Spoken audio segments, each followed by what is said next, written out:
about a week from tomorrow, Big Ten Media will be descending on Big Ten Media Days in Indianapolis. And do we know who is going to be the targeted players for Iowa who is showing up for the Hawkeyes? We do. That's a good question. I know Cooper DeJean is one of them. He's a non-senior, so that always catches your eye. Let me grab that. I could probably guess based on me trying to recall this, but let me pull up the official release. That was a week or two ago. Yeah, so it's Cooper DeJean, Luke Lachey, and Noah Shannon. So of course Noah Shannon's been in this program, it feels like, for a decade now. He came back for an extra year, so he'll be kind of the vet of the group. But Luke Lachey is now the vet of the tight end room with another college football vet, and Eric All, that will be joining him. And then, of course, Cooper DeJean. So kind of an interesting group there. 2 on defense, 1 on offense. I don't know how consistent that is, but I would imagine it's fairly consistent. Although, was it last year that everybody was kind of up in arms at this time because Spencer Petras was not one of the 3 captains sent to Big Ten Media Days, and how rare that was for a senior quarterback to not be at Media Day. Cade McNamara is not at Media Day. A little bit surprising. I mean, I don't know about surprising. I with his leadership skills and based on everything that I've ever heard with him and how he's connected with his teammates, I'm a little bit surprised by that. I wouldn't have been shocked if he had been the guy as opposed to maybe a Luke Lachey. I have not verified this, but I don't believe that J.J. McCarthy is appearing at Big Ten Media Days for Michigan. Well, you know who also didn't appear at Conference Media Days was Iowa State's quarterback. And you, Mark, you very, how do I put this? I don't want to sound accusatory with this statement, but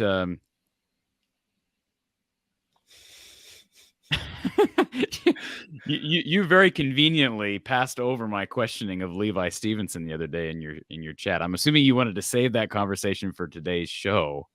Yes, but I don't often get to Mark. I don't often get to go in your chat and troll, and it was fun. I conveniently passed it by.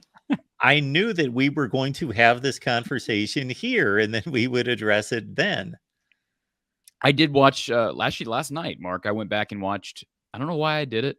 I watched Matt Campbell at Media Day on YouTube, and I listened to some of the players at Media Day. I can tell you this: I've lived in Ames for 8 years, and there are some good people within that program. I really, for the people that there are people that think I hate Iowa State. That's just not. I don't.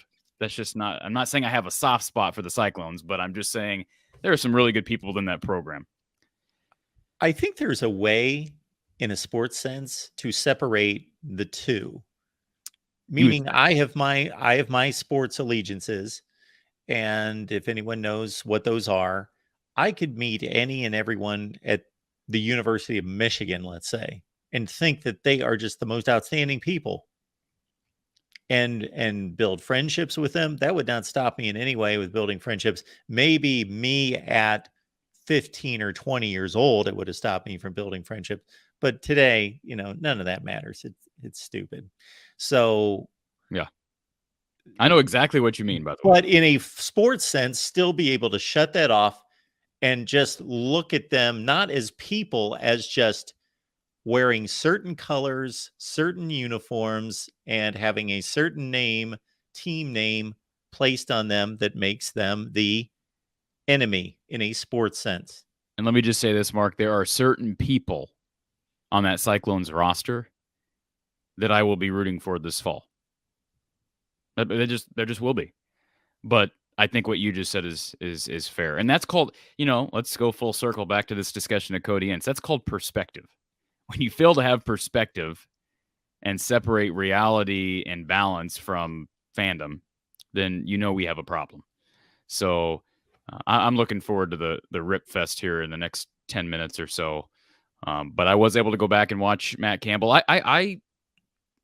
A lot of questions about the gambling. I mean, I don't want to turn this into an Iowa State show, Mark, but were you able to watch all of Big 12 Media Days? Did you watch all the coaches through? I'm assuming you probably didn't see all the poolside style interviews.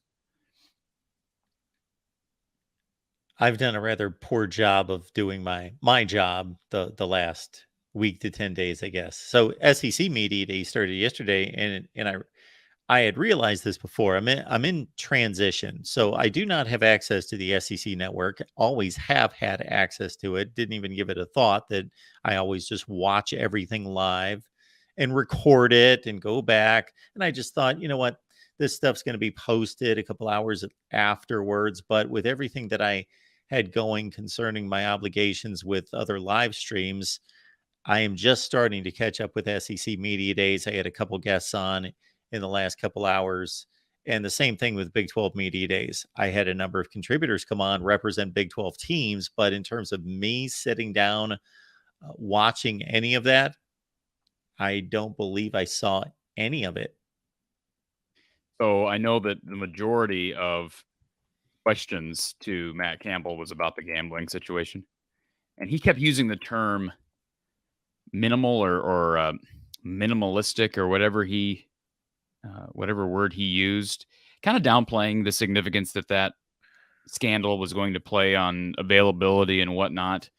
I that's kind of one of the things I want to challenge Levi on based on his intel, because I still think, based on what I've been told, there are going to be significant availability issues, at least early in the season, for Iowa State. And I don't know that to be the case for Iowa, and not everything is a done deal. But and there were some lessening of the gambling punishments, I guess, if you from the NCAA here in recent weeks, which is going to help Iowa and Iowa State both. The longer this draws out, the odder it becomes. Like, you would think we have to have somewhat of a resolution by fall camp, right? Because I mean, and Campbell, I listened to him say it. Campbell said last week, he said that basically everybody is working out right now. Everybody's working out. Now, I don't know what that means. I don't know what that means, because guys are working out, but not with the coaches. So guys are in the strength room and they're working out as a team, but they're not being coached right now. So I don't know how that qualifies with guys that are being investigated for gambling, if that changes once you hit fall camp. I mean, can they be there at fall camp if they're still under investigation? I just think we're going to have to come to a resolution here soon. I don't understand why this takes so long, but I will be intrigued to see how it affects both these teams. And both these teams play each other week 2. So that's what makes it all the more intriguing. So when we get Levi on here, and only for a half hour, unfortunately, this time around, I enjoy kicking back and letting you two go at it, and I just refrain from the show. I just sit back like everybody else and just take it in. So here are a few points that I believe that you want to hit on. One being, just to wrap up the gambling portion of this, is that it is somewhat apparent, it appears, and we had this conversation with an Iowa sports writer. I can't recall who that is, but we had an Iowa sports writer on here. I think it was Tom Kakert of Hawkeye Report.